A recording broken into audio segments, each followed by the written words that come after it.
अब से ठीक 30 घंटे के बाद लोकसभा चुनाव का प्रचार थम जाएगा।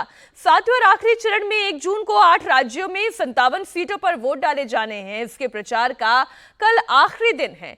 प्रचार थमने से पहले सभी दलों ने अपनी पूरी ताकत लगा दी है। पीएम मोदी समेत सभी दलों के दिग्गज नेता आखिरी दौर की जोर आजमाइश करेंगे। प्रधानमंत्री मोदी ने कल बंगाल के बारासात और जाधवपुर में रैली के बाद कोलकाता में एक रोड शो किया था। आज वो बंगाल के मथुरापुर में जनसभा करेंगे और फिर प्रधानमंत्री नरेंद्र मोदी ओडिशा जाएंगे। यहां पर उनकी 3 सभाएं हैं।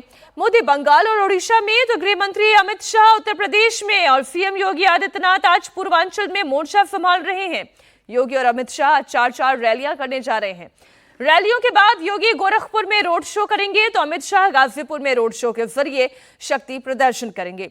समाजवादी पार्टी भी आखिरी दौर में कोई कोर कसर नहीं छोड़ना चाहती। अखिलेश यादव सोनभद्र, रॉबर्ट्सगंज, मिर्जापुर में मोर्चा संभालेंगे। उनकी पत्नी डिंपल यादव कुशीनगर में रोड शो करेंगी। अखिलेश यादव ने कल राहुल गांधी के साथ वाराणसी में एक साझा रैली की थी। राहुल गांधी आज पंजाब के लुधियाना और पटियाला में वोट मांगेंगे तो प्रियंका गांधी हिमाचल के कुल्लू और सुंदरनगर में जनसभा को संबोधित करेंगे। सबसे पहले बात कर लेते हैं प्रधानमंत्री नरेंद्र मोदी के ताबड़तोड़ चुनाव प्रचार की।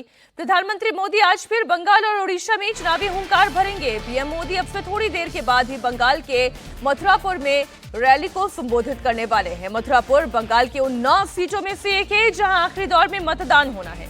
इसके बाद प्रधानमंत्री ओडिशा जाएंगे जहां मयूरभंज, बालासोर और केंद्रपाड़ा में उनकी रैलियां हैं। बंगाल में जहां प्रधानमंत्री मोदी के निशाने पर ममता बनर्जी होंगी। ओडिशा में पीएम नवीन पटनायक सरकार को सीधे चुनौती देंगे। आखिरी चरण में ओडिशा की 6 सीटों पर वोटिंग है। आखिरी चरण में 57 सीटों पर मतदान होना है, लेकिन इस दौरान दिलचस्प मुकाबला पश्चिम बंगाल में दिख रहा है। यहां बीजेपी और टीएमसी में सीधी फाइट है। चुनाव ममता के गढ़ साउथ बंगाल में है और यहां पर पिछली बार चुनाव का आंकड़ा ये कहता है कि टीएमसी ने सभी 9 की 9 सीटें जीती थी। इसलिए प्रधानमंत्री मोदी इस बार खुद मोर्चा संभाल रहे हैं। पिछले चुनाव में बीजेपी ने बंगाल की 40 में से 18 सीटों पर कब्जा किया था। इस बार बीजेपी का टारगेट 30 सीट जीतने का है। इसे लेकर प्रधानमंत्री मोदी कितने गंभीर हैं, इसका अंदाजा इस बात से लगाया जा सकता है कि प्रधानमंत्री मोदी बंगाल में अब तक 22 रैलियां कर चुके हैं। आज बंगाल में उनकी 23वीं रैली है।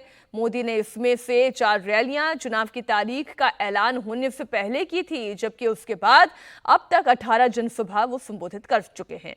मोदी ने बंगाल के हर इलाके को छूने का प्रयास किया। मोदी जहां बंगाल का कोना कोना छान चुके हैं, वहीं ये लग रहा है कि कांग्रेस ने बंगाल में अपनी हार मान ली है। राहुल गांधी हो या प्रियंका गांधी हो, कांग्रेस का कोई भी बड़ा नेता बंगाल में प्रचार करने के लिए नहीं गया। पूरा कैंपेन अधीर रंजन चौधरी पर छोड़ दिया गया और अधीर रंजन चौधरी भी जिस सीट पर खड़े थे वहां पर भी टीएमसी ने उनके खिलाफ एक मजबूत कैंडिडेट उतार दिया।